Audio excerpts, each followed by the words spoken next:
See Coach in the building. I just sent you the invite, Coach. Don't know if you got it. Check your inbox for the invite, Coach. It's up there. Smash the like button, ladies and gentlemen. Smash the like button. Subscribe to the channel if you guys haven't subscribed to the channel yet. Let's get this ready.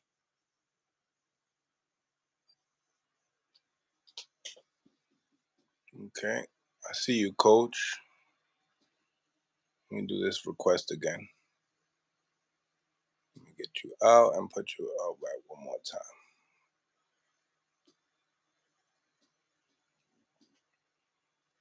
See if that works. What's going on?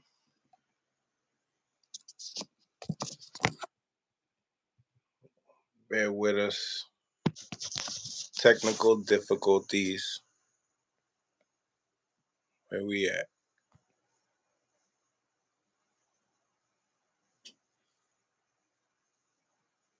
There we are. What's going on, Coach? What's going on, man? Eating this day after pizza. You know, late night pizza. Late night pizza? Mm-hmm. It's cold as shit right now, no? Anything good? The pizza still good. Oh, man. So, talk to me. How you guys feeling? What's going on? Oh, I feel good, man. Just had to rest a little bit, you know. Other than that, I feel good. You know, gearing up to the fight, Coach, in the scales after, like, you know, Broner was completely got to the weight, knowing, you know, watching Broner over the years, what would you have to say as far as the conditioning was concerned? Do you feel like he had a fat camp? Or and also, I know he came in late. I know he came in very late to you guys. Well, how long was your camp with you guys and Broner? I think we had Broner about 5 weeks, close to 5 weeks. Okay, so yeah. in those 5 weeks, are we talking about more of a fat camp, more of a conditioning camp? What describe the camp? Well, we wasn't concentrating on his weight because of the way we train, the weight will come off. We know the weight will come off. We came in and just started training. And you do everything we ask you to do, your weight gonna come off. Or you're not human. You know what I'm saying? Mm-hmm. Now, as you watching Broner, the weight's off. What are you looking at as far as body tone at the age that he's at now, 35? Talk to me. When the weight came off and you seen, you know, Blair Cobbs versus AB on the scale, what's your thoughts as a coach, honestly? I thought Blair Cobbs was a little dry on the scale. You know, he didn't have a whole lot of fat. You know, I prefer a fighter that have a little bit of around the midsection. Fight time comes, they won't spasm up. You know what I mean? Mm. Yeah. But as far as Broner, man, we was watching his timing and stuff as the 5 weeks go by. You know what I mean? Getting him back into sparring shape and stuff like that. So let's talk about what's being said round one, coming in for like just the game plan. What's the game plan before the bell rings? The feel out round. To boxing. And the shit is boxing is so unpredictable, man. You know, when Broner fell and rolled over on his arm, that was it right there. You know, he went to the hospital after the fight. A lot of people don't know he went to the hospital for he couldn't even throw his right arm in the fight. Shit happens, man. He was planning to throw his hands, but you know, if you go back and watch the fight, he just threw the left hand all night long. He didn't throw the right hand. that's why everybody say he still ain't letting his hands go, but that's the way this shit happened. You know? Did you see it? Did when he did land and drop? Did you see the awkwardness of the hand?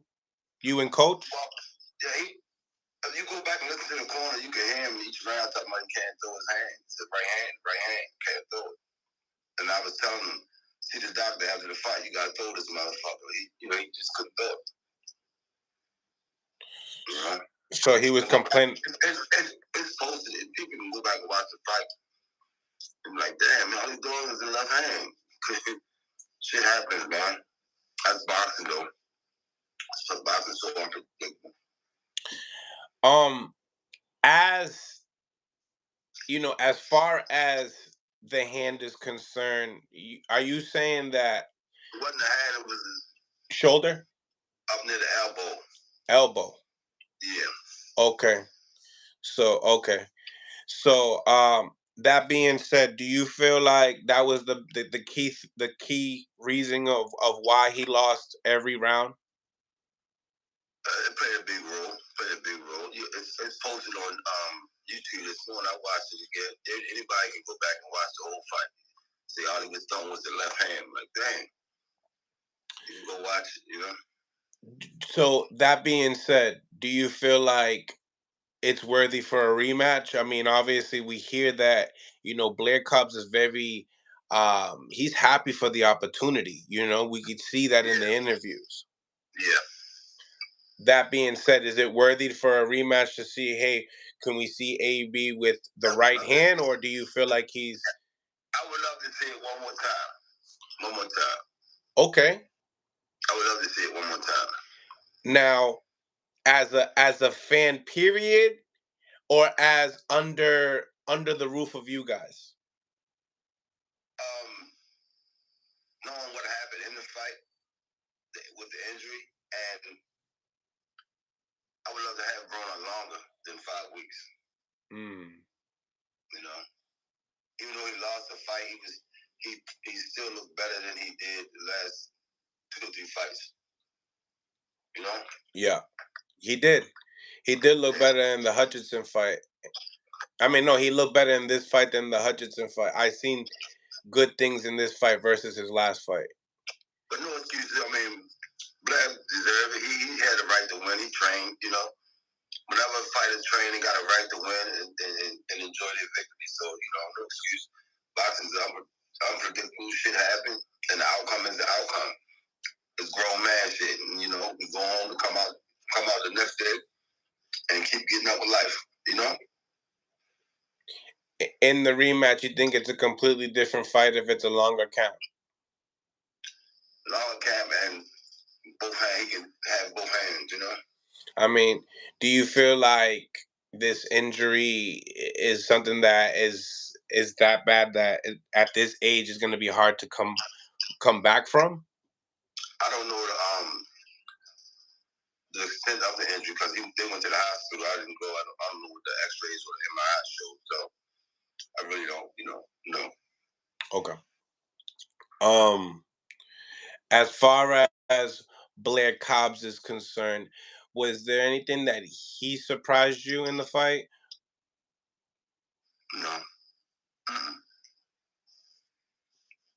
Mm-mm. I talked to Anthony Peterson last night after the fight, and he said, he would love to Blair Cobbs next. He feels like, that AB is, damaged goods at this moment in time. He wants to talk to AB. He feels like it's it for him. You talking about Anthony Peterson? Anthony Peterson, yeah. Oh man, that'd be a good fight. I thought Anthony retired. Right. I would love to see that fight. Yeah, I would love to see that fight. I thought Anthony retired from boxing. Well, yeah, I'd love to see that. If Don King, if you hearing this, you know what I mean? We have an interview with Anthony talking about he wants to fight as well. So another good fight for Blair Cobbs. Talk to Blair Cobbs, see what he thinks about it. That's a 140-pounder moving up as well. So interesting. As far as what do you think? Do you feel like the fight should have been promoted a little bit differently? I mean, to me, how I got it from coach is that like he had a hard time making weight, and that's why we didn't get to see the funny Joker, the seller Broner. You know what I mean? Like I feel like he was mad, like, and that's why we didn't get that. He didn't have a hard time making weight at all, man. I mean, as soon as we started training, the weight just, shed it. No struggle. No struggle at all. So I don't know where that rumor came from. Because we're used to him, being cocky and backing it up. That's what we know for Broner from. Being cocky, making some jokes on you and backing it up. And this fight right here, there was none of that. Was it because he was angry? Was it because it was hard to make the weight?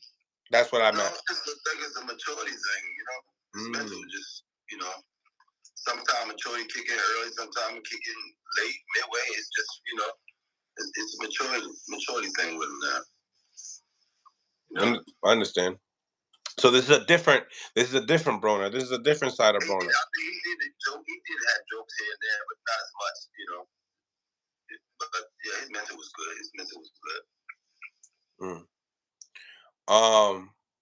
What was the most enjoyable factor working with Broner in this camp? Just in the gym, just in the gym having fun, training hard, but having fun with the jokes before and after the training sessions. Broner's a real funny guy, man. Fun to be around. Now, looking at some of the aftermath, obviously he didn't want to stick around and talk to the media. He went straight to the locker room. As far as the mental of Broner after the fight, I've seen some videos in the locker room, but what do you think? Where is his mental at, and what do you think that this loss is gonna do to his career? I think his mental is good. He just had to go see what was wrong with his arm. That's why he left the ring. Got back in the dressing room, chatted a little bit, and then they went off to the hospital. But his mental and everything, he's good. Broner's good. This grown man shit. Broner's good. He could fight again next week if he could, Broner said that he won this fight. Do you feel like he won this fight? I feel like it could have been a draw. Two judges had it a draw. One judge had a long margin in between. With the one hand, he was doing his thing with one hand. He was bringing it to him with one hand. Yeah, knockdown made the difference, though. I forgot what the first judge scored it, but the second two judges made it a draw, and that's what got me. If two had it a draw, how did the one judge see it so far? But shit happens, man. Yeah.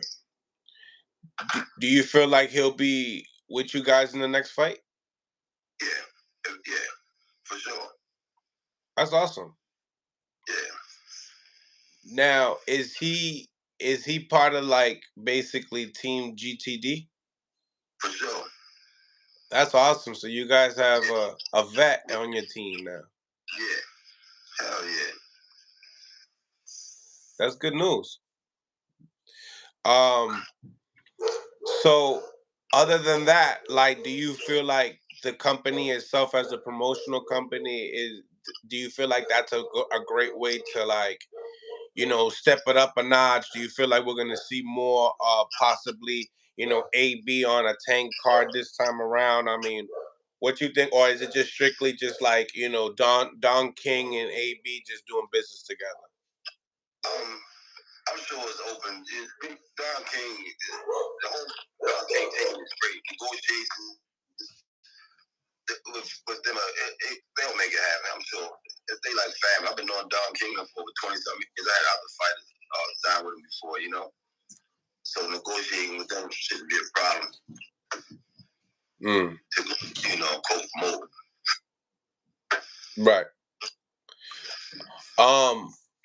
Obviously, if Do you feel like at this moment in time, just knowing AB's mental, right? If it's all good with the doctors when they clear him, do you feel like the mental state, like, do we think that we're gonna get like the McDonald's videos of him going out to eat, kind of messing up his body, or do you think that he might go straight to you guys into the gym and surrender again? He'll come back. He's coming back to the gym. Like right away? Yeah, as soon as he's clear, he'll be back in the gym. We ready to rock again before the year's out, as long as his arm clear. Do you feel like as a coach, right? Because we play such a big part in these fighters' lives.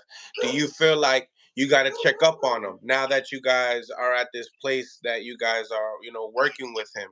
Do you feel like you might have to check up on him from time to time just to keep that mental state of knowing that, listen, we have a journey to finish? Not exactly checking up on him, but we drop a call. Yo, what's up? How you doing? What's next? You know what I mean? He's his own man. He can hold his own. But yeah, we communicate with all our fighters. Like we out of town now, but I call my fighters every day, checking up on them. It's important. Yeah, gotta have a relationship. It ain't just about boxing. Like some people, they once you finish boxing, they're done with you. It's like you used up, but that's not the case. We got fighters retired. They come past the gym all the time. We holler at them. Life goes on. Relationships goes on. How much time do you think AB has in the sport in your behalf? Everybody has their own DNA. Father Time catches up with everybody. Right now, the AB, I think he got some fight left in him. Never been KO'd. A lot of people say he need to retire, but those same coaches have fighters that's been KO'd that need to retire. Because once you get KO'd 3 times, I think the commissioners should never allow you to fight again. Well, I ain't talking about stop and the ref. I'm talking about KO. If you've been KO'd, Tankle. You should be forced to retire because it's a thin line between life and death. And when you KO, you're so close to death. People don't realize that. So all the coaches is out there. I see people talking shit. Broner need to retire. Those same coaches got fighters that's been KO'd once or twice. One more time, their fighters need to retire. But right now, yeah, Broner got some fight left in the tank. He got some fight left in the tank. This is heavy, because we see, fighters that'll take their first loss or just a loss period and abandon, their coaches, or their coaches will abandon their fighter. Mm-hmm. You guys have a nice, strong loyalty family base that, it's something that a coach deals with no matter what in anybody's career, but people don't really see the love that and the care. Yeah, it's bigger than boxing. Yes. Especially when you have a fighter. I tell all the fighters when you in that ring, make sure you have somebody in the corner that loves you. Fuck the money, fuck the boxing, but genuine love, because there's a lot of fighters out there. The corner don't give a shit about them. A lot of fighters say this, coach. When you're winning, the locker room is full. Mm-hmm. I seen some of Ellis Setback's videos. The locker room ain't looking as full. What would you have to say about that and the part of that as a fighter? I mean, you guys had so many different fighters, and you see how the fan base abandons the fighter and people around them, the close people. You know what I mean? When I'm talking about the locker rooms jam packed, coach, it's just like, what are we doing here? Some coaches, some teams, they don't even know how to separate that from getting that away. I had to experience that. This is my first time in the locker room, and he got a strong support system. They was there last night before and after the fight. Now, his previous fights, I don't know because I wasn't there, but as far as the fighters I've dealt with and raised from a pup, they strong. Their fan base is strong from beginning to the end. What does a Tank Davis locker room look like after a win versus like this, as far as this is concerned? And have you ever been in the locker room when an AB wins? This is my first time. Ever? Yeah. I never been in this locker room before. Okay, so like you saying, like it's a strong support system. It's not like it's abandoned. He had a strong support system before and after the fight. Are the stars still coming out? Because he used to have the stars, like, you know, him and Rick Ross was like this, like. Yeah, Rick Ross. Was he there? Rick was there? Yeah, he rapped him to the ring. Okay. I didn't watch the ring walk, or I went straight from round 2, and then I didn't even watch the. You know, I make sure I don't have the audio on, so I didn't get to rewatch it yet. But I'd rather just hear from the horse's mouth and seeing what's going on in the corner, in the locker room, and all that other good stuff for the fans to know. We had a great time last night. You know, great time. Did y'all go out to eat after? How did? Broner went to the hospital. Yeah, but me and Calvin and a few other people, we left, and I went and got pizza. I got in so late, I walked down from my hotel, got myself some pizza just before they closed. You know. Yeah. Walking back up. Well, I can't wait, you know, to see how this all ends. You know what I mean? And not necessarily ends, but how the journey begins. You know, from here on out. Yeah, I said all the time, every fighter has his or her own path. You know, no matter which way it goes, it ain't over until it's over. You know. And then you can talk about it. So let's get into as far as a little more into what's going on. How do you guys transfer from this camp to go to the next camp? You know, was Tank there? Was Tank at the fight as well? No. Tank he's in training camp. Too busy. He didn't break camp. We got our other coaches working till we get back. Look at that, guys. So that's powerful. That's strong. Just to know that focus for Frank Martin. He ain't gonna break his focus, and you know, he tuned in from where he was at last night, but he trained last night as well. Right. Give AB a phone call. Show the love. I seen it. Get you next time. Yeah. So now, lots of interviews banning out with Frank Martin. He has a lot of things to say. Have you been hearing any of these interviews, or have you been just totally? Last week or two, I haven't heard anything. We've been grinding with Tank, you know. Yeah, yesterday. Yesterday is when he started, you know, talking to the media and talking about the fight. As far as his training videos are concerned, what do you think about Frank Martin now? Like, do you feel like with him and Derek James also is like, you know, he's dealing with like lawsuits with Spence, you know, he's dealing with Ryan Garcia, you know, Charlo need to come back. What do you think as far as, you know, the focus for DJ for Frank Martin?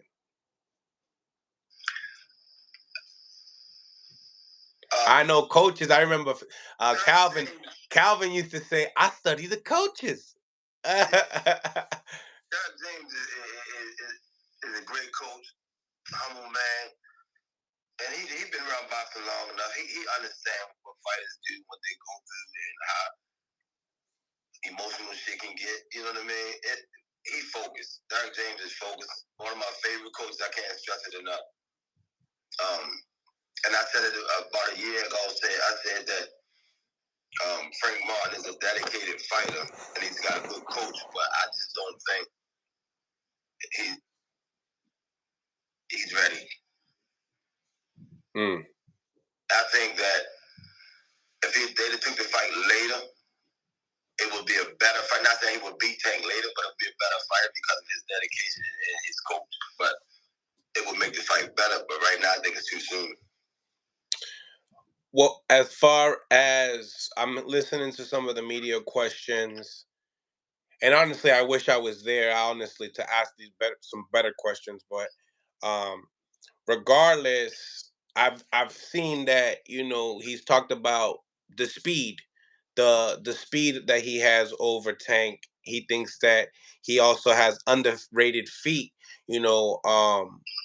He believes he has the better footwork at that fight. As far as that is concerned, do you feel like because he's probably going to use his feet more, that this fight might not end more earlier, maybe end later, or maybe the distance? As a fighter, you're supposed to think that, What do you think about his feet? Do you think he, as far as the resume of Tank, do you feel like he has the better feet? Plus, he's southpaw, so all those little tricks that a southpaw has, they don't work in this situation. If you go back and look at their fights, Tank got way better feet, better timing. I think Martin's feet is a bit better than Rolly's feet, just a bit better. Oh shit, that's not saying much. That's my opinion. His feet, if you go back and look at him, he's clumsy at times in his fights. And if he try to straighten it out now, he don't have enough time to straighten it out. He might try to commit to it the first couple of rounds. Just repetitive mistakes, repetitive. It's part of his style now. Yeah. He thinks it's part of his style. That's my opinion. That's just my opinion. No offense, Right. Keep it one. As far as they talked about the rehydration clause. Now I know that it was the WBC. What was this? What's the situation here with this situation? I have no idea, but a lot of people think Tank made that rule. Tank don't have shit to do with the sanctions. The sanctions is making that happen. But a lot of people think it's Javante. No, it's the sanctions making it happen to make the sport safer. And a lot of that shit started 20 years ago when Gotti fought I forgot the guy's name, and he came in way bigger and knocked the guy out. The guy never fought again.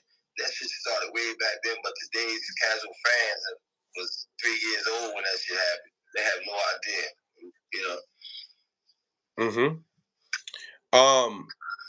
It was weird because I think that is the clause even from the WBA? WBA or WBC? It's like it's like a WBC situation, but Tank don't even got the WBC belt. Exactly. That shit is crazy, but the fans, they just all over the internet thinking Tank making this rule. Tank don't have shit to do with that. He don't have shit to do with that. Also, is it possible rematch clause for this fight? I don't know. I don't know what's going on with the negotiations. I haven't heard anything.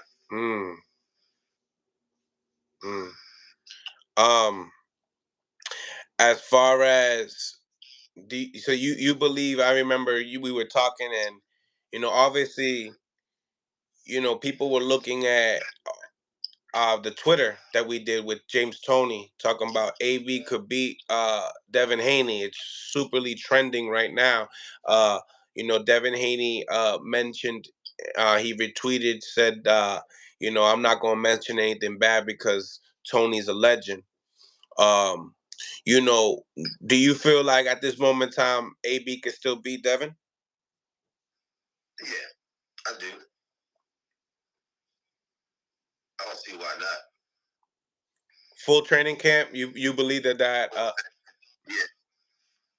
Yeah. Mm. And that's a fight that's easy to make. Yeah. Yeah. Yeah.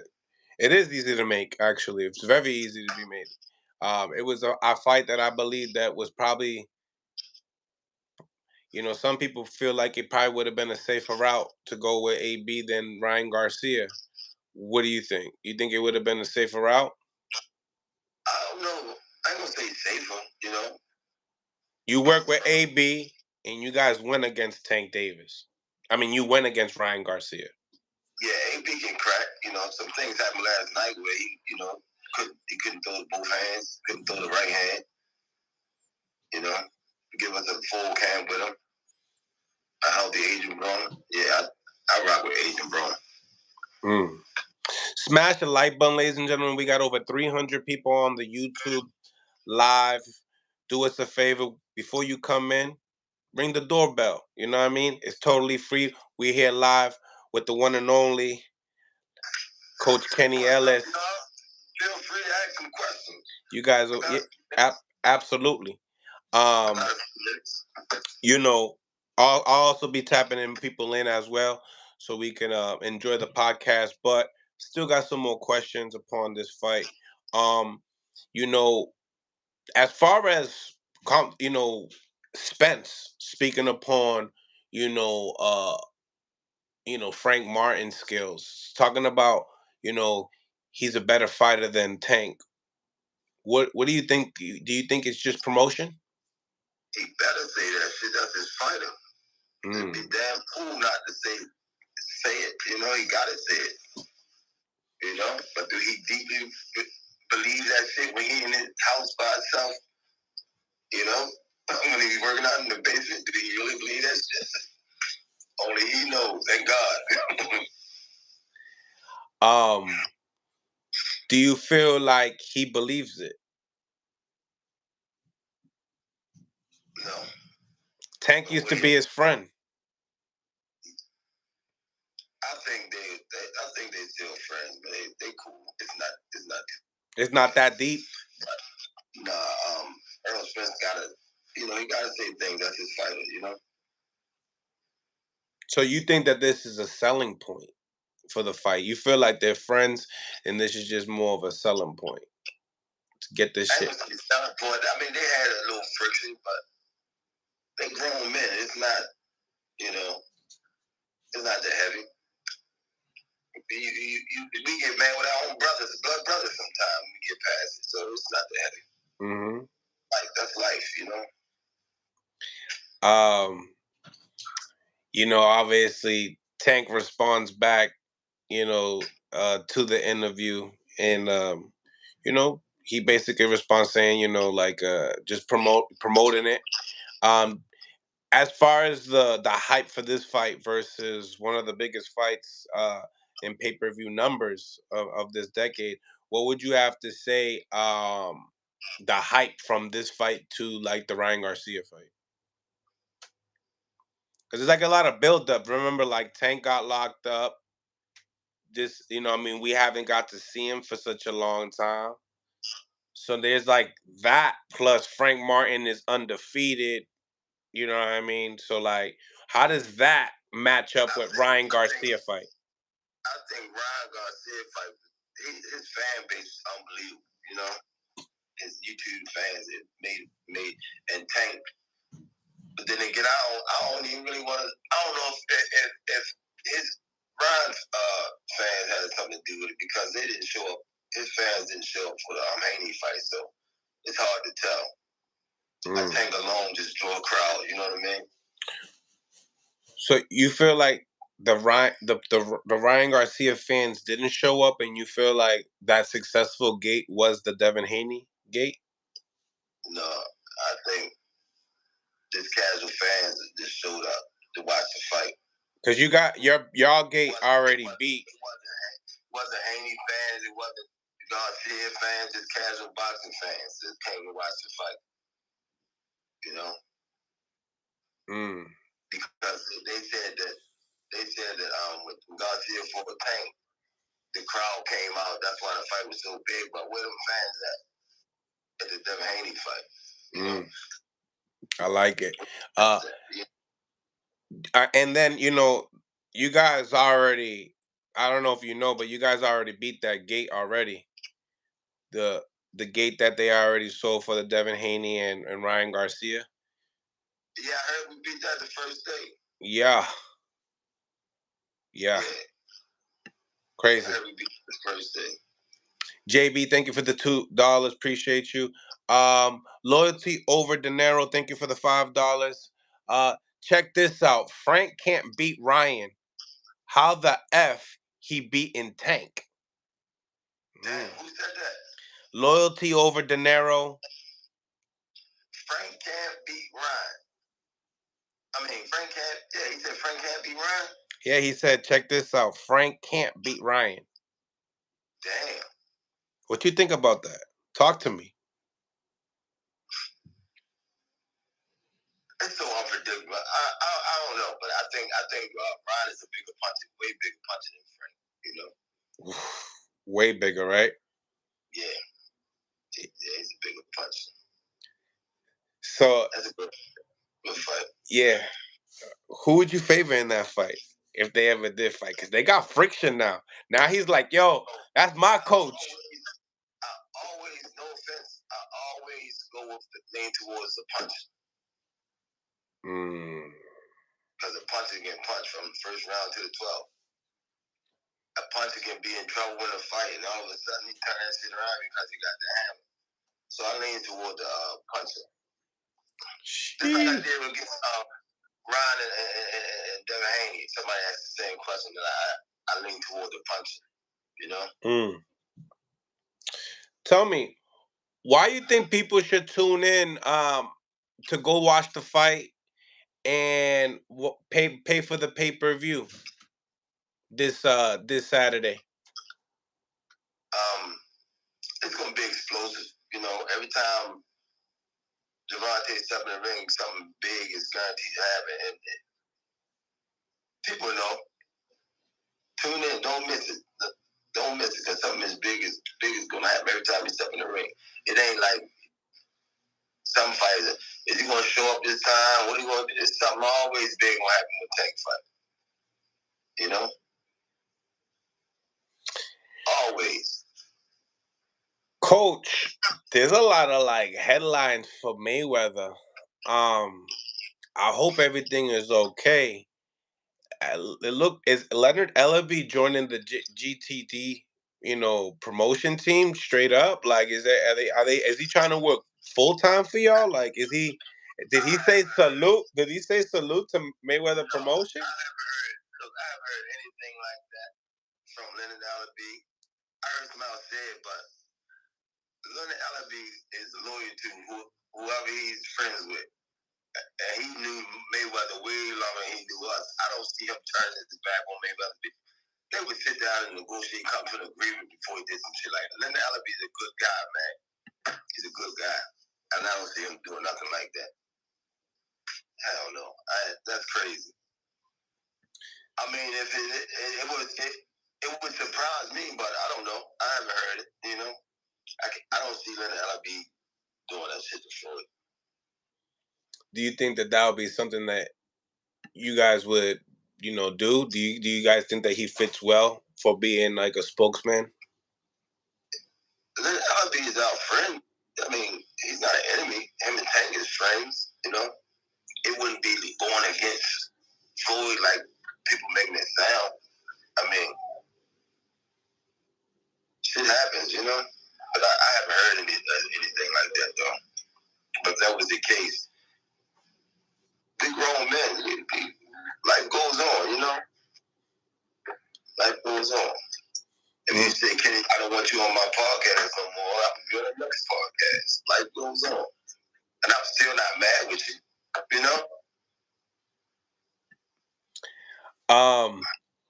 As far as this fight right here, do you feel like anything special as far as ring walk, announcements, anything? Like, you feel like this one's gonna be anything different, anything special, anything you could give us? haven't heard anything, but a fight of this level, it'd always be something good with the ring walk. Because every fight that Tank had, I had no idea who was walking him out until we was in the dressing room. In the gym, I don't even ask him, you know? I know his swag, Tank's swag gonna bring something unique. You know? So I like for it to be a surprise to me. Right. He got that swag, you know? What you think about David Benavidez in the co-main event versus Alexander Boswick? David Benavidez is gonna walk him down, destroy him. Destroy him. Yeah. Do you feel like this? You think that he could beat the winner of Better Beef and Bivol? He seems like that's the direction he wants to go to. Yeah, he's going up to 175. I like David Benavidez. I just don't think. I would love to see him beat Bivol. I just don't think he can move him at 175 like he moved the guys at 168. I might be wrong. I'd love to see, but that goddamn Bivol, man, he's strong as shit. Strong, man. Strong. So you believe that that's something that you're gonna have to see for yourself. I mean, have you seen Bivol's last fight? Did you see? Has he looked impressive still? Last week, he don't have the prettiest style. He just got that brute strength, poker face. You know? Them clubbing blows, man. And Benavidez could, I think not Benavidez. Benavidez, he could outbox Bivol, but he gotta be willing to take the pain to come with it because Bivol can punch. Yeah. I would love to see Benavidez win that fight. You know, because Canelo can't move up to 175 if Benavidez wins. Right. You know, he's scared to fight Benavidez at 68. Now you can't come up to 75. What are you gonna do now? You know. Do you now obviously this fight I believe is fire, and it's kind of like swimming way under the radar, and it's on the same card. Gary Antoine Russell and Puello. Puello used to be the champion. Antoine and them were supposed to fight in the past. I feel like it's a very, very underrated fight on the card. What do you think about that fight? I'm rocking with Antoine Russell, man. I think he'll knock him out. You think he'll knock him out? Yeah, midway. What does that do for Russell's career moving forward? The Russell brothers, they tend to be guys that, you know, we want to watch them, and then the next thing you know, what, the inactivity comes in, you know? Well, I think that's with the older brother. You know, he fought once a year for whatever reason. But I think Antoine, he's going to be a bit busier than his brother, you know? Do you ever see Tank fighting him? Anything is possible, man. Well, you know, in the future, once we take care of business at 135, if and when Tank should move up to 40, anything is possible. You know? Anything is possible. Yeah. He's even mentioned, you know, saying that he can make 135 for a guy like Tank. If that's the case, hey, you know, who knows what the future holds, but right now we're at 135 and we ain't ducking no smoke. And it's on your side of the street too. That's to anybody, any fighter. That's, you know, he ain't ducking no smoke. Right now we 135. Easy.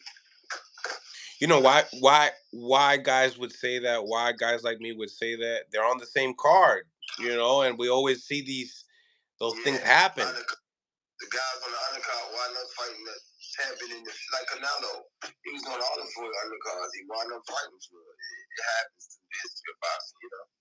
Right. But This is his first time on Tank undercard, so who knows what the future holds. Super explosive fight, right? Yeah. Love it. That's a great fight. Great fight. Other than Tank, though, who would you believe that he's gonna knock out Puello? I believe he's gonna knock out Puello too. What do you think about the future for Gary Antoine Russell now? He's in a situation that he's putting himself in title right behind Sandor Martin for the WBC title. He wants the green belt. His eyes are set on the green belt for some reason.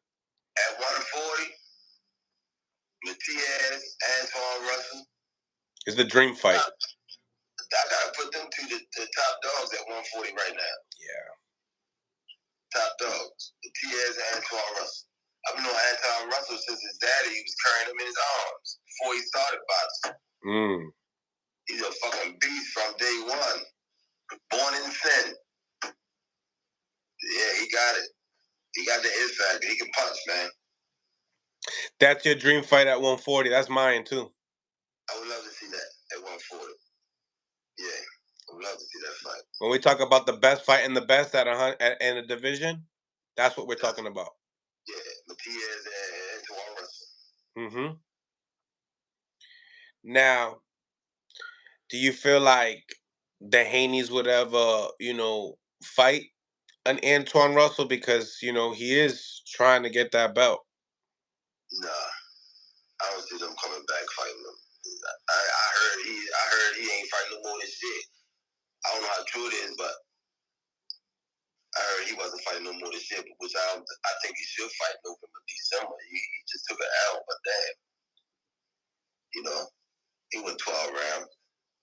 Right. But I don't know how true it is, but I heard Haney wasn't fighting no more than shit. Just heard that shit last night. Oh, yeah? But I think he should. He took an L. The shit come with boxing. I think Haney should fight before his year's up, If he wait too long, his fucking timing will be off, Is Sandor Martin the perfect guy? I ain't gonna say perfect guy. Mm-hmm. Southpaw that could box. Highlighted win is Mikey Garcia retiring him. Yeah. And he dropped Tio a couple times as well. He dropped Tio? He dropped Tio a couple times. How old is he now? He's not too old. Yeah, I don't know if I would take that fight. Because Haney took some good licks in the last fight. Just make sure he's okay, Just make sure he's okay. I would love to see Haney fight the kid out of Mayweather's gym that they call the Sparring King. Kevin Johnson? Yeah, that's a good fight for Haney to come back with. Damn, not Richardson Hitchens, the guy that beat him? Hitchens would be a good fight too, but I don't think they'll take that fight. Nah.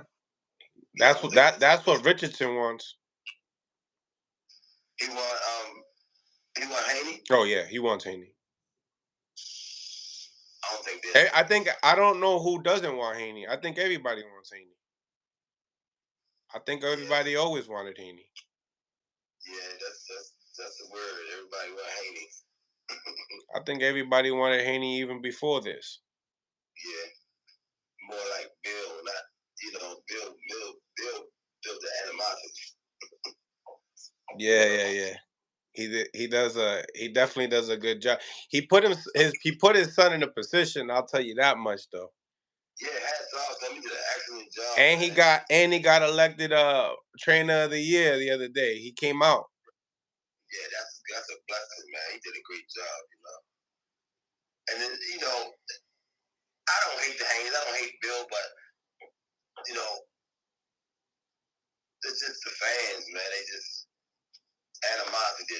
They don't understand the game, You supposed to sell your fighter. Mm-hmm. And then when you're like their pops and stuff like that too, you get emotional at times, and it's understandable. This is a. I think the fans want to hear Haney talk more than his dad. You know, they want to hear how he's thinking, but they never got a chance to hear his voice. You know, and that's what make everybody so mad. You know what it is that Bill. One thing that Bill has to always do is stay on. Now that he's at where he's at, he got to stay on the camera because he has his own fan base. Yeah. Bill, he got. There's a. I feel like they have an equal amount of fans. Them two, like they. Yeah. I think if you a Haney fan, you love Bill. So that there goes to show you that it's an equal. Yeah. It's equal. No, but then again, there's some people that can't stand Bill. That's true. There's some people that can't stand Bill. They can't stand Bill. Right. They hate Haney, but they love Bill. You know. I don't know if Haney get that much hate though. Does he? I don't think they hate. You know, I mean, they go against him in a fight. You know. It's just I think that people they get shocked when people start talking that best fighter of the world talk. You know what I mean? Yeah. Once you start selling yourself, but then other people looking at it like you're lying though. Yeah. It's crazy, man. It's crazy. That's just how boxing is, you know? Yo, you gotta. That's what makes the tickets sell. Same thing too. Like you gotta love Bill that he did it in such a short period of time. You know what I mean? Because in this game, Kenny, you already know. You and I both know. You gotta stay popping for a long time to get to this pay-per-view level. Yeah, boxing is crazy, man. You get one loss and they write you off. Well, if a black fighter get one loss, they write him off. But you keep somebody like Lomachenko great. Keep somebody like Canelo great. But if a black fighter lose, they write him off. And that's been the history of boxing forever. It's fucking crazy. But then you could also say, look at Lomachenko's resume. What, a great amateur fighter? No, pro guys, the people that he beat in the pros. Who he beat? Who didn't? He lost to T.O. He lost to Haney.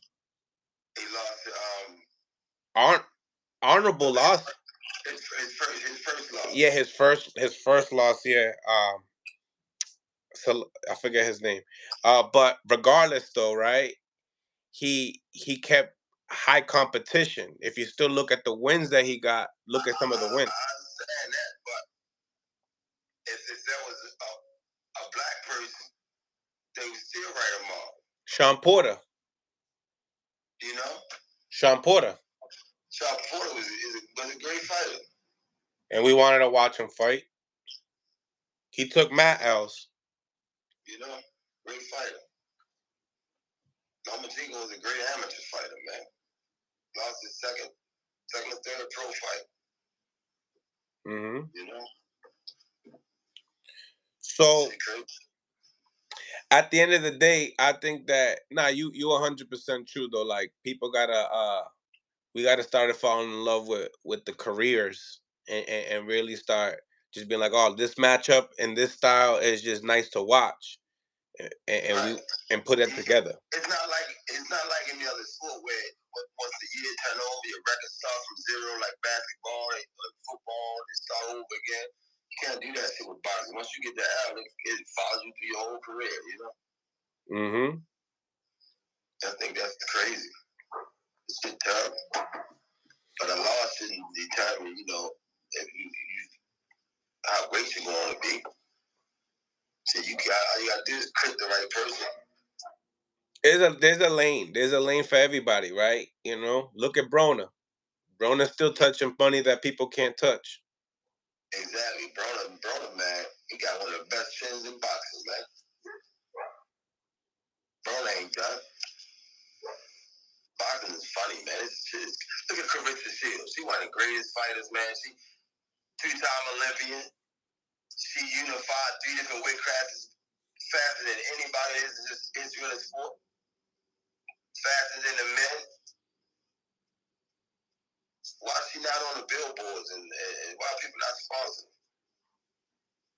If she was blue eyes and blonde headed, she'd be all over the fucking place. United States, the biggest cavity in the United States is racism. If the United States didn't have any racism, we'd be 20 pounds stronger than what we are now. Racism is the biggest cavity in this country.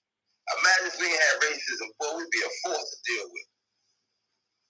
But so many people hate godly people, you know? What do you think racism also adds to boxing as far as people? There's certain people that are just glued to it, that they're not even fans of the sport like that. So much shit happened in boxing, even in the amateur side. The racism that I witnessed over the years is fucking terrible. Especially building up to the first Olympians for the females, the 2012 female Olympic trials. I witnessed racism, man. Shit was crazy. HBO had Latinos going for the gold, striving for the gold. What about the other races that was striving for the gold? So when Claressa Shields fought in the not Claressa Shields, Tyrese Douglas fought in the 2012 Olympic trials. When we got to the tournament, they had a poster already made, championship fight. Tyrese Douglas against I forgot the girl's name. The tournament haven't even started yet. So why you have them fighting the championship night? The reason why, because they had a show on HBO. Latinos fighting for the gold. They already had plans for that girl to win. Tyrese Douglas beat the girl already. And then I heard one of the officials say, Tyrese Douglas don't have the American smile. Oh, what the fuck that got to do with it if you winning? And see, and Tyrese Douglas got a beautiful smile, but they already had in their mind who was going. So that shit was crazy, man. And I was in a war room one day in the amateurs, and I heard somebody say, if the fight go the distance, give it to such and such. That shit ain't right. The fight be already won. You know? Mm-hmm. You got people sponsoring the amateur shows. They don't call no names. So when they kid fight, their kid can't lose because they sponsoring the fucking show. You know? But when you are like on a completely different level, a lot of these guys go out and take those fights to break the odds either way, because they know that they're gonna stop them. You can't tell me you telling me like maybe not at Tank, right? If they don't stop them, it's gonna be bad. It's gonna be bad, right? And it shouldn't be that way. But you've been there. You've been in those positions. I'm trying to say, and with different fighters. Yeah, it's crazy. It's crazy, man. That's boxing. Yeah. That's boxing. United States' biggest cavity is racism. If it wasn't for racism, we'd be 10. The United States is a strong country. We'd be 10 times strong if it wasn't for racism. You know? Shit is crazy. Now, I'm still waiting on Elijah Pierce to send me the 9-minute video. Hopefully he. I went back. I did tell Elijah that I had the video, all the footage. This is my phone right here. When Tanks fall, people send me shit. I get whole clips, I get half clips. And when I seen him say, talk about his phone, I said I got all the footage. But when I went in my phone, I just had what he posted. I thought I had all the footage, but actually I have all the footage to Martin spawn. You know what I'm saying? Ooh. But he had the whole 9 minutes, so he can still post it. Yeah. Chris can still post it, you know. Did you see the comments? I know what happened in the whole sparring session, but as a man, he gotta post it, you know. He gotta post it. Life goes on. Everyone in the comments, like 1,000 comments, everybody want to see the 9 minutes. 9 minutes. Let me get the 9 minutes. Yeah, he got it. He got it. So you already know, Elijah. We need that 9 minutes on here. It's that 9 minutes, baby. If y'all want 9 minutes of that, you already know. Make sure you put it in the comments. Let us know in the comments if you want to see that 9 minutes. So 9 minutes. So you end up stumbling into the Frank Martin sparring. Yeah, I've been seeing that. When you look at that sparring, what's your initial thoughts?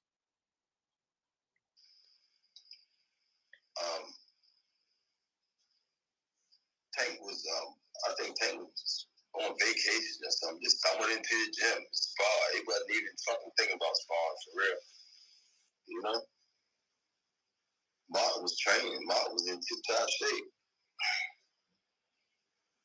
You know? That wasn't even 50% Tank. Tank was hitting with some shit. So that's a big edge, huh? A lot of holding and shit too, you know? With 16-ounce gloves in the headgear. And you want to dance with the stars. Come on, man. Don't take rocket science to figure that out. Damn. So you telling me that's the real mental edge you really have on when you look at that, is like, you knowing that Tank is not in shape sparring with Frank in that footage. So you know that his punches are not as sharp, his instincts are not gonna be as sharp, his stamina's not gonna be there. Yeah. But you know training, you know peak Tank, and people don't know peak. People don't know peak. All this is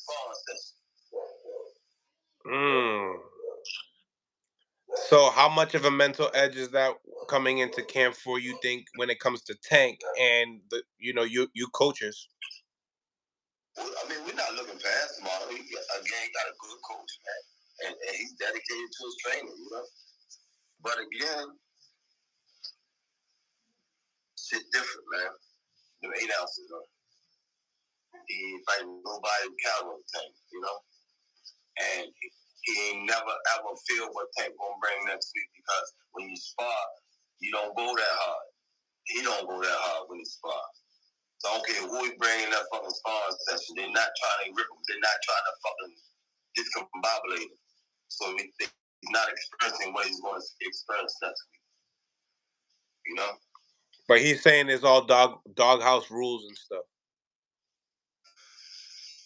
It's okay for him to say that. Is that true? I wasn't at the sparring session, but I was. When you're in the gym, it's a doghouse, you know? All the gyms do the doghouse. Nah. Isn't the doghouse no bell or something like that? There's no stopping, right?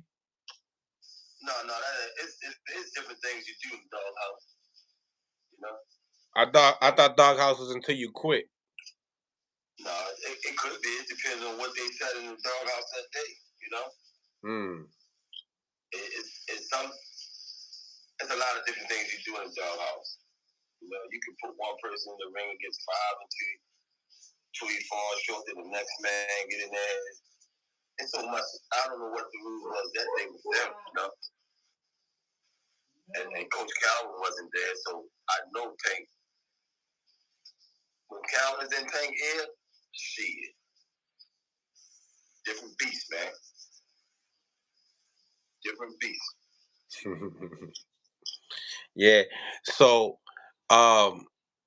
once again, like, do you feel like we're gonna get a Tank, possibly fighting again this year after this fight, if all goes good? It would be nice because it's early enough, you know.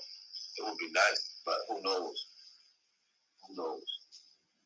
You see, you know, Shakur's very outspoken upon this matchup, saying that, you know, obviously he was in the hunt for this fight with Frank Martin, and you guys kind of scooped it like ice cream right behind him.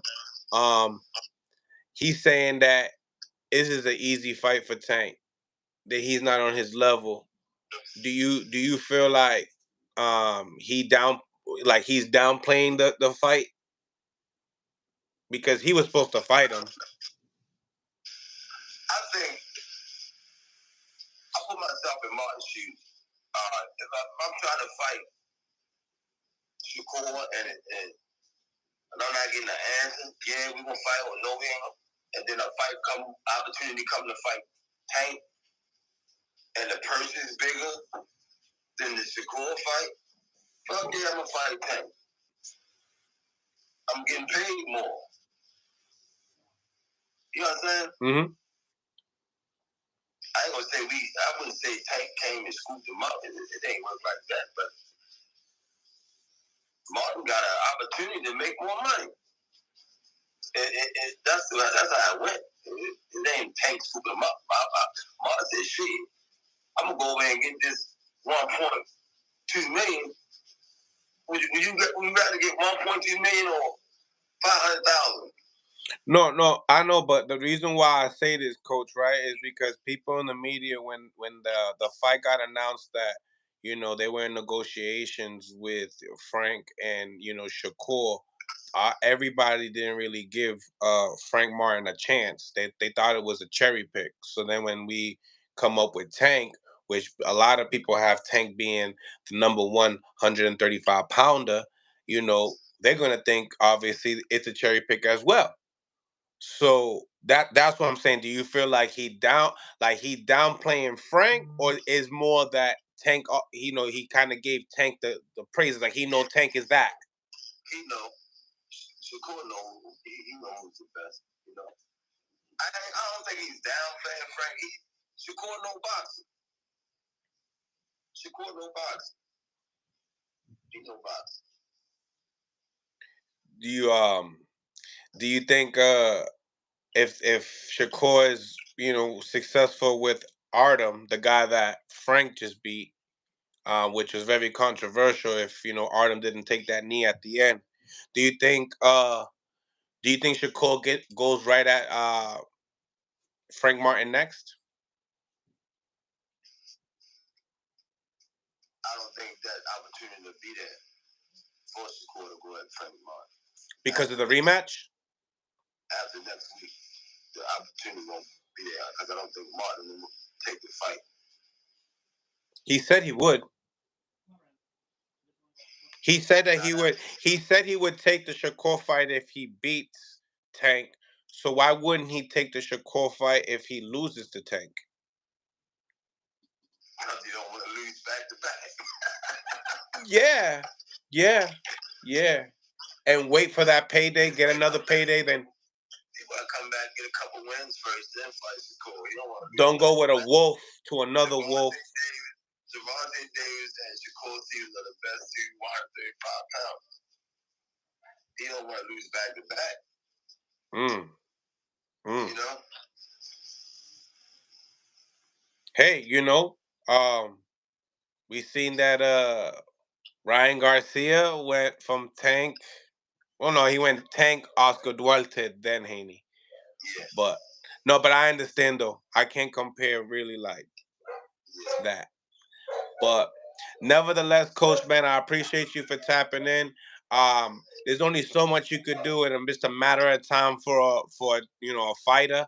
But I love to see that you guys you know, have that family unity, and you guys are gonna continue working together and striving. You know, so I think that that's good. Broner family for life, man. Back at camp, you know, right back at it. My last question, I think, is probably one of the more important questions of the night of the segment here, is, you know, at this point in the time that you guys have, you know, he surrendered to you guys. You guys have, you know, you guys are really steering the wheel. Um, do you guys, if you guys see something that you believe, hey, it's over for Broner, will you guys be the first to say it? Yeah, I would let them know. But knowing the situation last night, we know what happened, so I wouldn't tell them that it's over. You know. Okay. It was evident. If I see evidence, I would say, man, hang it up. But nah, it ain't over. Is it hard for you as a coach to be able to have that discussion with a fighter? No. I've done it in the past. I told fighters, man, leave that shit alone. If you're not going to be 100% in it, leave it alone. Fighters in the past, they get mad, but somebody got to tell them. And you know that if you say it, they're going to get mad, like you already know. Yeah, that's just the nature, man. But at the same time, it's love in it, too. You know what I mean? It's part of coaching. You don't want to see him get hurt. But the next person says, come on, let's go, we can do this. Because they got money on their mind. What good is the money if you got to spend the rest of your life on medical bills? You going to blow the fucking money anyway. You know? Absolutely. There's a lot of fighters right now that's in fucked up situations. And when they was added, the manager loved them, the fucking promoters loved them. But now they in vegetable stage and none of those people was around. But the only person they got out was his family. Yeah. You know? So all that shit was fake love. Fake love. It really be like that. Like that. Fake love. Man. Well, we could definitely end this segment by saying no fake love over here on Mill City Boxing, and we appreciate you. We appreciate you guys for what you guys do for the sport. Can't wait for next week. Frank Martin, Gervonta Tank Davis. Hold on, let me say that correctly. Gervonta Tank Davis versus Frank Martin, June 15th. Vegas, guys. Make sure you guys go check it out. Buy the pay-per-view. If you don't buy the pay-per-view, go and pull it up yourselves in Vegas. Coach, yes, appreciate you for tapping in, man. Thanks for having me on, man. All day, every day. Blessings, man. See y'all next week. Yes, sir. Next week. Peace. We at it. Peace out. Peace. Smash the like button, ladies and gentlemen. Smash the like button. Subscribe to the channel if you haven't subscribed to the channel. The channel is pinned down right there, Mill City Boxing, on YouTube. Also, check out my new YouTube channel that I'm going to be launching up. It's going to be our podcast segment. For we get to hear the people, more interviews, more fighters, and obviously a morning, podcast that we're going to be starting up. So we need we're almost there. We need 1,000 subscribers to, get monetized and start that every morning podcast for Mill City Boxing. So this right here will be just a straight up talking interviews, only interviews on Mill City Boxing on the channel that we have here. And then on the Mill City Boxing podcast, we're going to be having a morning show and some more stuff. So it's pinned into the comments. Anybody that's, a member also, make sure you guys go check that out as well. We're going to be doing a lot more. Chop Corley, what's going on? Salute. For everyone that's here, make sure I'm going to start up a new live. Prime time, I see you. Chop, come chop it up with us, man. I'm about to start up a new live and then get you guys up on here, all right? Smash that like button, ladies and gentlemen. Smash the like button. Subscribe to the channel if you have not subscribed to the channel. Let's get the people's opinions. All I've been doing really is kind of. Oh, wait a minute.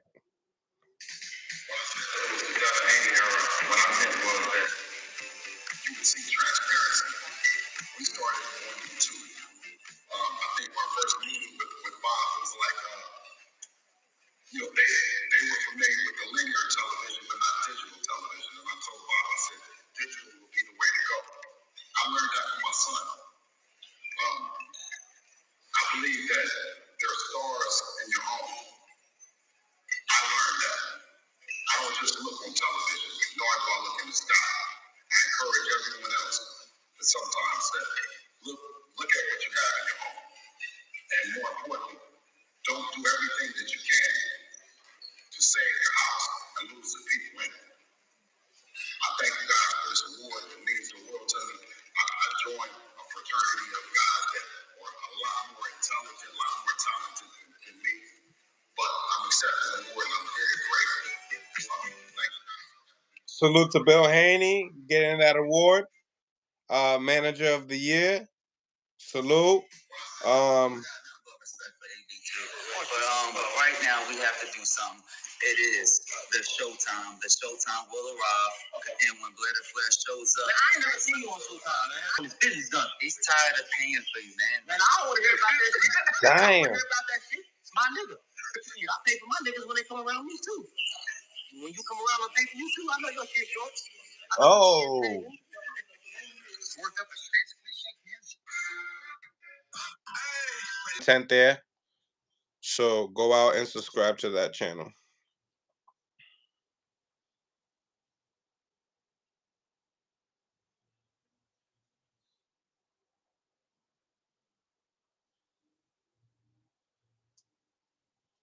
What's going on, everybody? What's going on? We back. We live. And we talking boxing. That's right. I'm here. Salute. Salute to Prime Time. What's going on, Rise? Salute. Salute. Salute. Smash the like button, ladies and gentlemen. Smash the like button. What's going on? What's going on? We got over 270 people on the live. Make sure you guys go out your way and smash that like button. Hit the doorbell while walking in. Prime Time, what's on your mind? What's on your mind? What's cracking, baby? Hey, man, you know the usual. Work. Talk to me. What's your thoughts on the interview with Coach Kenny Ellis? Oh, man, enjoyed it. He brought some good perspectives to what we didn't get to view in the corner. And, hey, he brought some good points to it. You know, I would love to see the rematch between Blair Cobbs. I would love to see Adrien Broner with a full camp with, you know, Coach Kenny and Coach Calvin Ford. So, you know, I think it, you know, it rings for a rematch. You know, if he wasn't 100%, let's see 100% Adrien Broner. So Blair Cobbs, you know. So did you see that throughout the fight of him not using that hand? Yeah, I did. So you believe in the excuse, you know what I mean? Because that's what the boxing world's gonna call it. It's gonna call it an excuse. I gotta call it what it is. You feel what I'm saying? Because it's boxing, you know. But things do happen in the ring. You know what I mean? If you're a person that understands that, you keep that and you put that in factor. If you don't, that's on you. Don't bet on boxing if I'm on you. But so what else you got from it? So you believe in the injury, you believe that happened real too early, right? So that being said, right? Rematch, you think it's a different, you think, you know, because he looked better than the Hutchinson fight as far as legs, stamina. We got to give him that, right? Shout out to my man Mama's Boy in the building. Was good, Mama's Boy. Salute, salute. Smash the like button, ladies and gentlemen, walking in. Yeah, I give him that because Come on, Mama's Boy, jump on. Even after he got knocked down, he got up, he took it on the chin, he didn't fold. Because after that, I thought Blair would be able to get him out of there. And Blair still wasn't able to capitalize off of the knockdown. Okay. So that lets you know Adrien Broner still has good recovery time. That plays a lot into any fighter, any boxer, because if, you know, you could be a young fighter and get hit and not have a good recovery time. And for Adrien Broner to be 34 years old to get knocked down with a straight left, you know, and to get back up and to compete still at a high level and win some of the later rounds. Hey, you know, I would love to see the rematch at 100%, and after that will tell the tape. There's no excuses after that. I think that should be the title of the next fight, a rematch between Blair and Blair Cobbs. No excuses.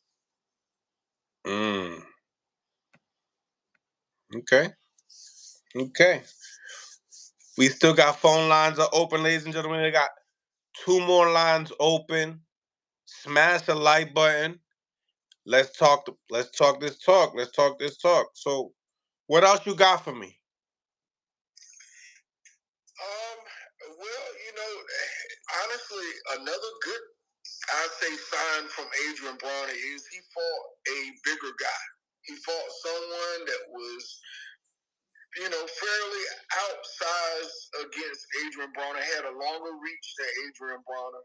And Blair, he worked the body, he worked the head, he did exactly what he was supposed to do, but I think he didn't work enough combinations in the moments to where he got Adrien Broner exposed.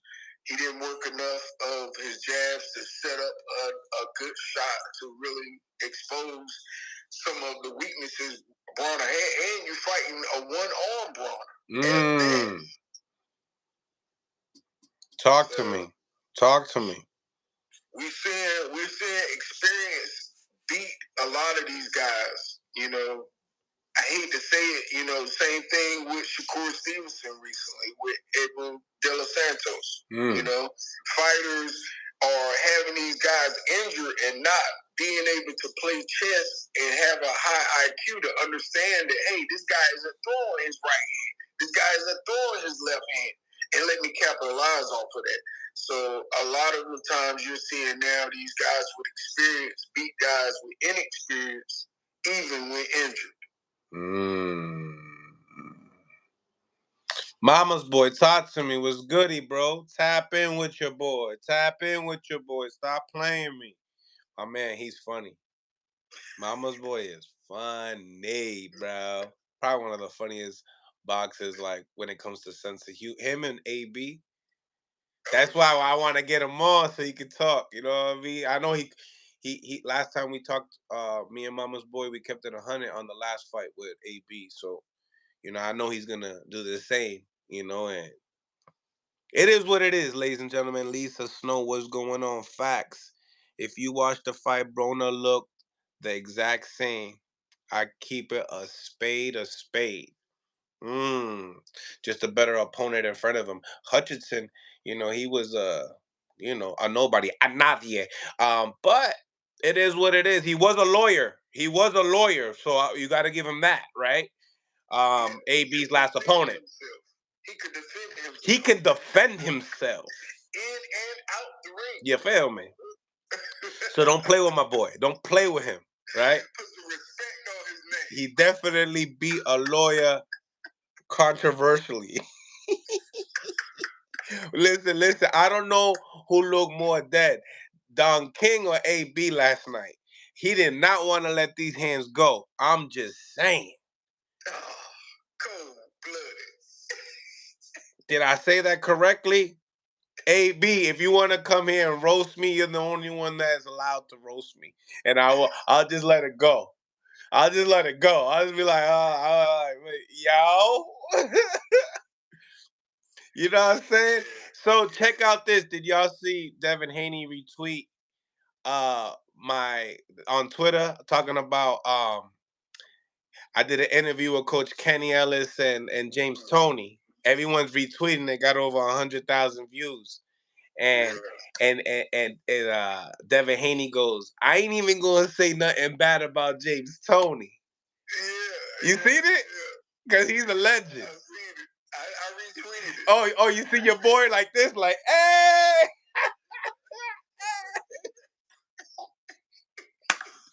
Yo. They gonna start seeing. They were like, yo, oh, it's that interview again. Oh, it's that interview again. You ask the questions that everybody, don't want to say. They don't want to, you know what I mean? You're getting a lot of retweets lately too, I noticed. The retweets, the retweet game. Yeah, that's the second one this week. They done got some traction. I don't even pay attention to that shit. I ain't gonna hold you. The retweet thing, I don't retweet. I want views. I want views on YouTube. I want likes. I want likes on YouTube. I want love. I want super chats. I want that shit, you know, and make me wake up in the morning and do it again. You know what I mean? Energy. Salute to everybody on the live though. All the members. You know, we got over, 30 plus members, and I really appreciate you guys for really supporting the channel. That really helps me out. And once again, go out your way. I have the new channel, the podcast of Mill City Boxing. So all this boxing talk that we have here, we're going to be doing a morning show and doing more of this boxing talk on that channel and keeping this channel right here strictly interviews. You know what I mean? I want to drop 10 interviews. I want to have other, you know, other reporters coming from the East Coast, also New York City, LA, Vegas. I'm going to have people collabing. You know what I mean? So this is going to be interview, and we're going to go out here and give you that content that you can get the press conferences, the weigh-ins, all that here.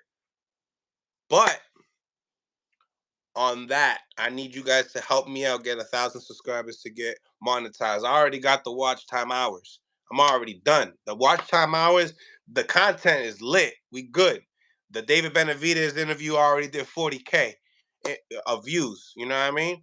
So what I need from y'all is to go out your way and subscribe so we can get me to 1,000. And then after that, we good. So I'm going to pin it after I'm done this live in the comments so you guys can go out and subscribe. And then also it's pinned into the comments in the war room right there. So you can guys go out your way and support your boy. Also, smash that like button to improve the visibility of the show.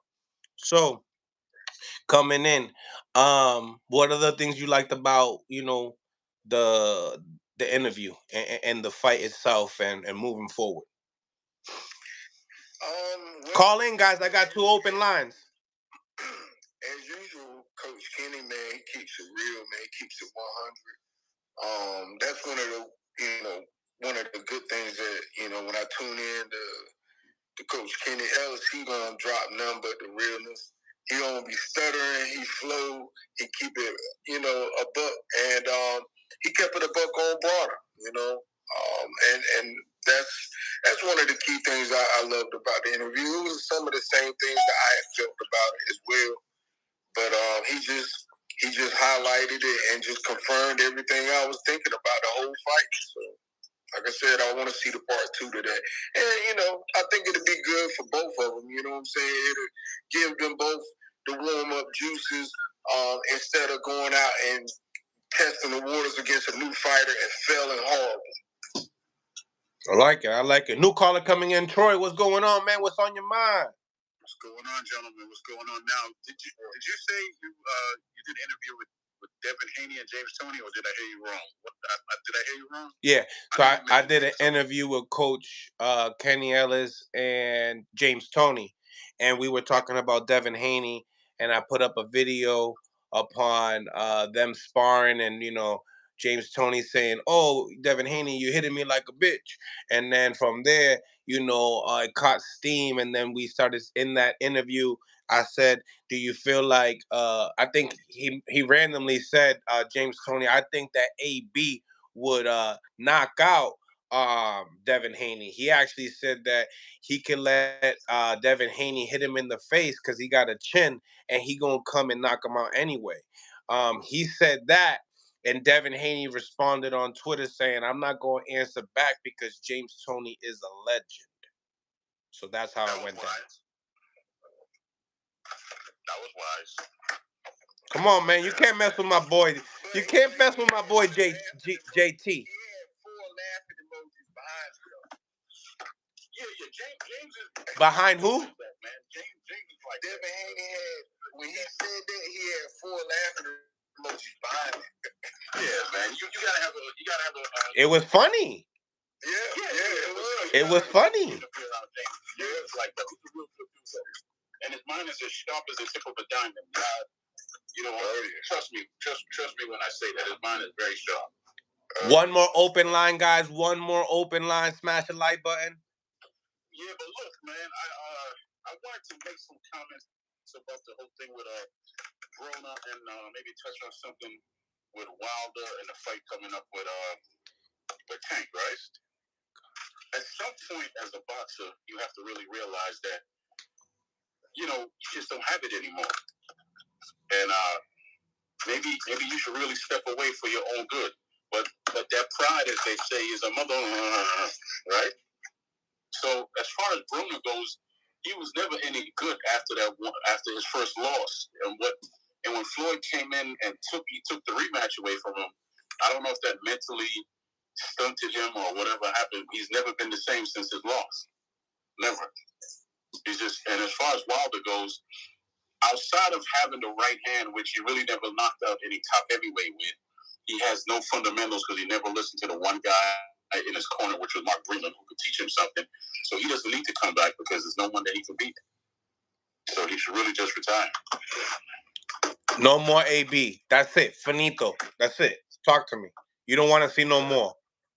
You don't believe in the injured arm. You don't believe in none of that. You don't wanna see no more AB. That's what you're telling me.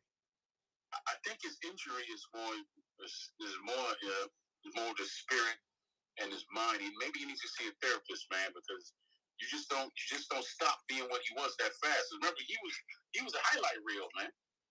He used to let his hands go and everything, right? But when's the last time he had a decent fight where you could say he put it all together? So you don't want him stealing money from the fans no more, is what I'm hearing. I don't know if I wouldn't say he's stealing. I don't want to see nobody get permanently hurt. Because, who else can he fight? I mean, he fought a guy that really is mediocre, and he couldn't do nothing with him. So, I mean, who's he going to fight? Who's he going to fight to make any money? Damn, Blair Cobbs is mediocre? Dang. Unless he wants to be like a gatekeeper. I mean, who you going to fight? Sometimes the money get tight, bro. You know what I mean? You buy big houses, you lose them, you got to downgrade, you know what I mean? You got to pick it up again. You know what I mean? Certain girls cost certain much money, you know what I mean? I've seen a lot of interviews with AB. You know what I mean? I've seen a lot of interviews with AB, what he do with his money. They hit him. When's the last time you paid for a piece of P? He go, I think I gave a Rolex out for a piece of P. I said, damn. And a buzz down one too. Oh my goodness gracious! I think do you think he's just he's collecting checks and he just needs a mental check and I don't know. I mean, you don't think that Coach Calvin and the GTD team can necessarily like put him in the straight page? You don't think in a straight line, nah? I think that he's just an employee that's doing a job, and he's really not doing a good job. But he's really not doing a good job right now. That's exactly what I think. Who's not doing a good job? Huh? Who's not doing a good job? I'm sorry about the noise, man. I'm actually cooking in my kitchen. So now that's cool, but who's not doing a good job? I didn't hear what you said, brother. I said, who's not doing a good job? AB. Oh, okay. Yeah, he's just an employee on the job right now. Wilder does not need to come back at all. He does not, because he's not going to beat anybody worth beating. I mean, he's not going to beat Joshua. He's not going to beat Usyk. He's not going to beat... Hell, if he fights White right now, he's getting knocked out. He's not Smash the like button, ladies and gentlemen. Smash the like button. We got one more phone line open. We live on Instagram with Mill City Boxing and on YouTube with 220 people on the live. Come on, guys, show some love and smash that like button. Come on, man. It's easy. It's free. I tell you what, brothers, the one guy that he could probably beat, which he has a history with, is Big Baby Miller. Because Big Baby Miller's still running his own. We're going Deontay Wilder with it right now. Okay. So, that'll be a good fight. That'll be a grudge match because he constantly talks about how he smashed his wife. So, that'll be a good fight to take next if he wants to come back, and that should be the last one. That should be the last one for both of them. Oh, I like that. That's not a bad fight for them to go. Because Miller need that payday for him to put him to rest. Yeah, he do. You want that payday? You want that payday? You want that payday? That's what he wants. Payday. So listen, guys. I gotta switch lanes. Sorry, I do. Why? Because I seen something yesterday, and I don't want to instigate it, but I want to instigate it a little bit. So check it. Did interview with Gary Antoine Russell. Last night we talked to Chris Colbert. That's a good fight, guys. Stop playing. Chris Colbert, Gary Russell Jr. That's a good fight. What you think? East Coast fight. Let that be a title eliminator, but not necessarily like an eliminator, like to get you to the eliminators type of stages. Bring some money to a division, maybe 30, 35. But Chris Colbert out here telling us that Gary don't want the smoke. I got off the phone with Gary earlier on today. He said that he don't want the smoke. Ladies and gentlemen, boys and girls, please tell me, do we want to see that fight? Do you want to see that press conference? Is there a lot of skills on the table for that fight? Are they the same size? Is that a good fight? Yeah, definitely. A good comeback fight for Colbert to either establish himself or gonna be a step. Oh, I was cooking yesterday with Colbert. Oh, because he lost me money. He lost me money on that parlay, so I had to. I had to. I got a question for you. Where is Colbert's head right now? Because last time we seen him, he got smashed, and he's fighting a guy who's a bruiser. Antoine's a bruiser, so you sure that's a good fight for him to make a comeback with? But it's not Antoine. Antoine's a 40-pounder. Antoine's a whole different animal. That's a whole different animal. I'm talking about the older brother. Oh, you talking about Gary? I'm talking about Gary. Gary got skills. Gary had one of the fastest hands in boxing. That would be a good fight for him because absolutely. Gary's fast. So, but where's Gary? Who wins that fight? Who wins that fight? I'm gonna go with Gary right now. But when's the last time he fought? I gotta go with Gary. When is the last time Gary fought somebody? No, when was the last? Gary, exactly. A real win. A real win. All right, how about this? Who needs it more? That's why we need it. As fans, we need it. Let's be the podcast to make that happen. And ladies and gentlemen, I'm letting you know right now, Zab Judah and I are the reasons why that Blair Cobbs and Broner fought. I know that for a fact. They'd be pissed at you right now then. It is what it is. I mean, maybe he's not. You know what I mean? Maybe he's not. I don't know. Exactly.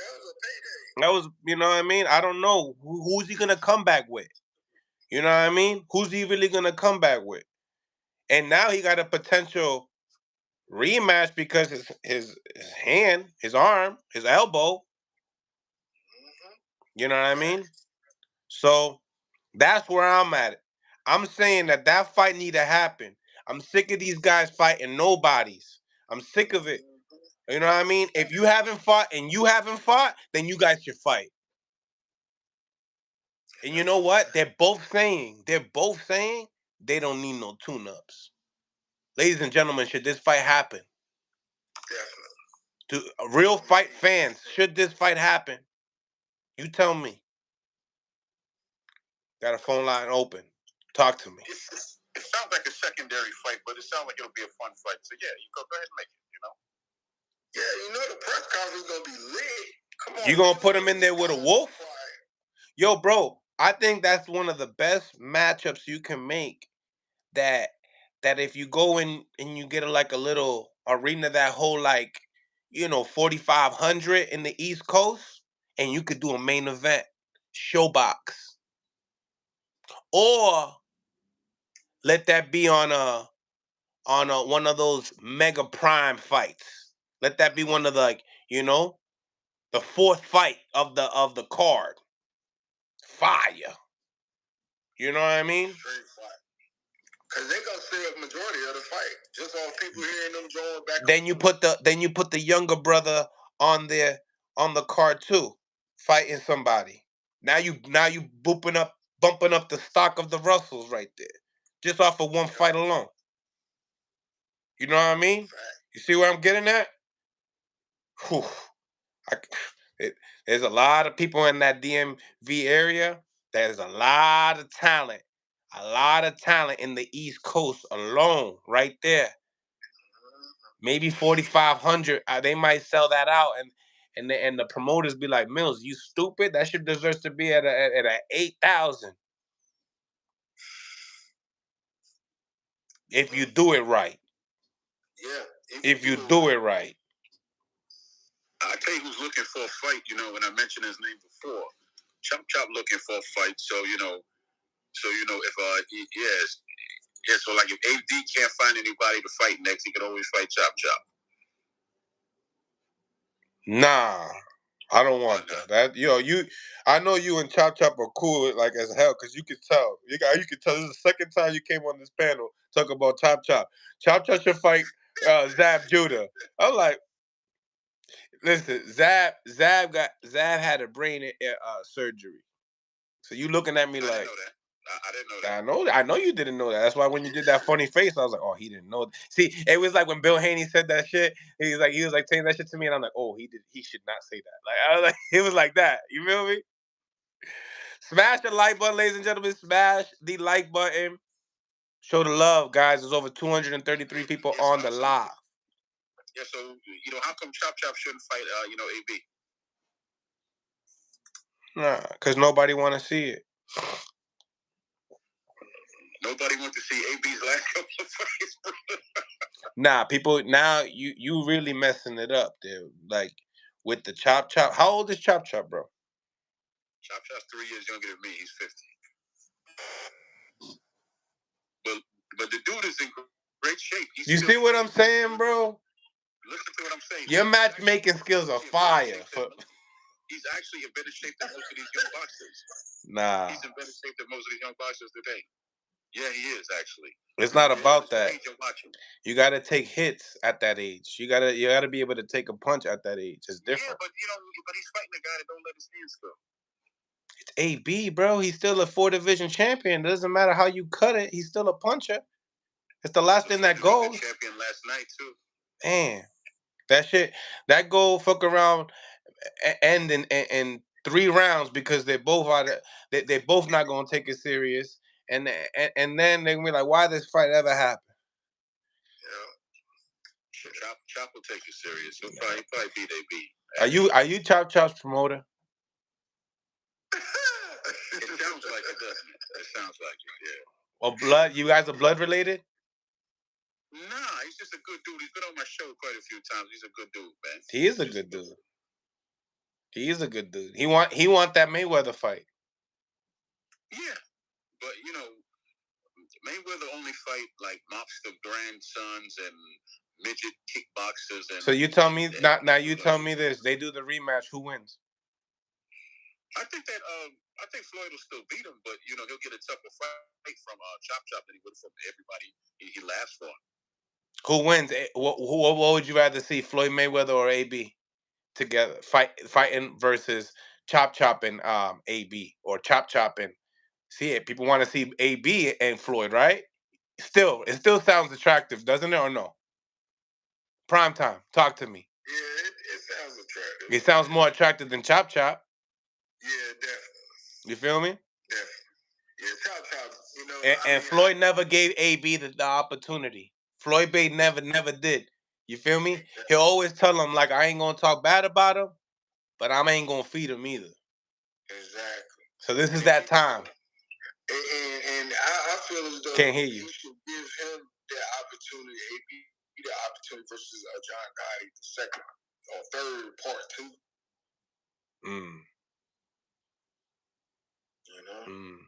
He's shaking his head no, but he don't got the volume though.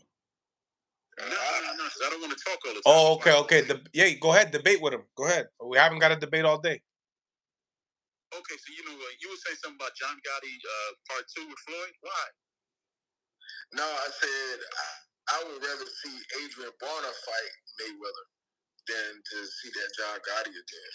Honestly, man, if I was Floyd and AP's my brother, like he always says he is, and I know he's in a certain way, I would give him a fight. You know what I mean? Now, I would give him a fight and I would carry his ass. Just so he can get that check. Seriously. You know how many fighters have done that throughout the years in boxing? Period. Yeah, because you're supposed to be the man's brother, right? Yeah, big brother, right? It's crazy how it is nowadays now, huh? Very crazy. They don't even know about this talk we talk about right now nowadays. No, they don't. And nor do they care. Most of, the casuals, they just want to see a knockout, You got to have a different type of love for me to be able to punch you in the face and you punch me in the face and me hug it out at the end of it and saying, damn, thank you for that opportunity. We just got paid. Like, honestly, I felt like that's kind of what AB and Blair was. You know what I mean? It was. But it takes to, like, fighters to be at this low for it to happen in boxing. You got to be 30. You got to be 35 years old and inactive. I don't think it's the age, brother. I just think certain things happen to boxers when they happen to boxers. Because Broner's really not old. I think his stuff is more mental and is more emotional than it is physical. Because he, like I said, he was something to watch when he was good, and then all of a sudden he just fell off like that. That's not physical, that's emotional. That's emotional. That's mental. I see Zab. I was about to switch it over to before Champ. I'm like, I seen him. I'm like, I was about to switch the background real quick. Zab, super, what's goody? We going like this with it? Talk to me. So yeah. Other than that, I mean, the fight, was it that bad? Was it that bad that you would not want to see AB ever again?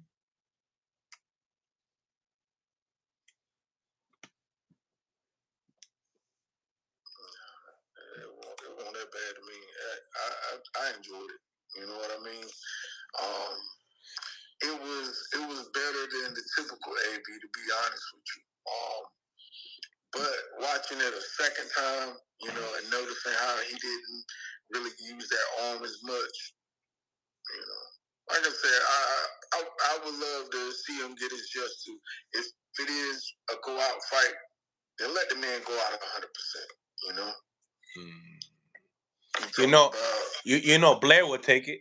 That's those are the only money. These are money fights for him. Exactly, and still being under the Don King promotion, it'd be easy to run that fight back. I mean, think about it. Who's gonna want Blair to be on the main event? Let's be real. Blair, you know I rock with you, Blair. I'm just keeping it funky. I don't think Bob. I don't think Al. And I don't think Eddie. And none of those people out there in Queensberry, none of them, I don't see nobody putting you on a main event besides Don King. My opinion. Not yet. And that's not shitting on you or nothing. That's just me understanding the game and seeing where it's at. You ain't done enough. You know what I mean? I seen the arena. I seen those empty seats. I'm keeping it $150 here. I don't know how many fights can promoters continue to do that and it be successful. How much money can you guarantee these fights? Or better question, how much money are you willing to invest? Meaning, quote unquote, in business terms, but really, how much money are you willing to lose to be able to gain at this age of 35? We're talking about two guys that are old here. It's not like, you know what I'm saying? There's no building process. This is like, I need 1 or 2 fights, title fight, let's get this going. If I'm Don King, looking at Blair. Exactly. With AB on my side, too, I got another horse that brings something to the table, too. He might not be the horse that's going to win, but he's going to be the horse that's going to sell. He's going to be a great add-on to my cards. Now, that's if AB is willing to take that back seat and not be like how many times can Don King put AB on a main event right now? Like, you gotta get a win too, right? You gotta, like, let's be real. Gotta get a win. Is AB next fight? Now, This is a good learning thing because we just talked to Kenny, so it's like he's talking about he's staying with Tank Team, he's staying with GTD, which is great news.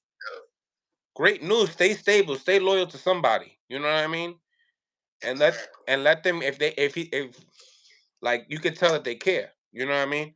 Now they can't be messed. Yes, man. We don't know. We're not there in that position. We're not.